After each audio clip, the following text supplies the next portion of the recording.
In this video, we'll walk through how to create new assets using the Asset Naming Assistant extension for Marketo and add tags while creating new assets. To begin, open the ANA extension. Click Create Edit Asset to open the asset creation screen. Next, choose an asset type. You can select from email, landing page, form, program, or campaign.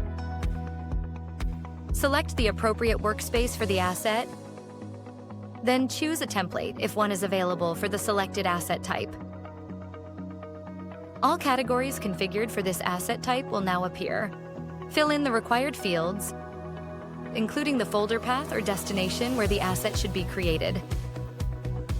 Click on Create button.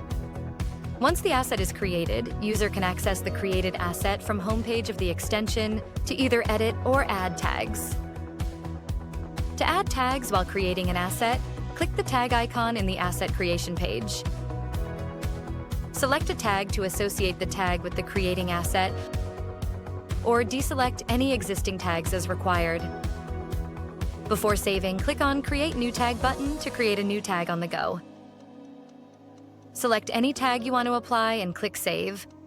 Now enter the details and add the asset. Tag will be added to the created asset.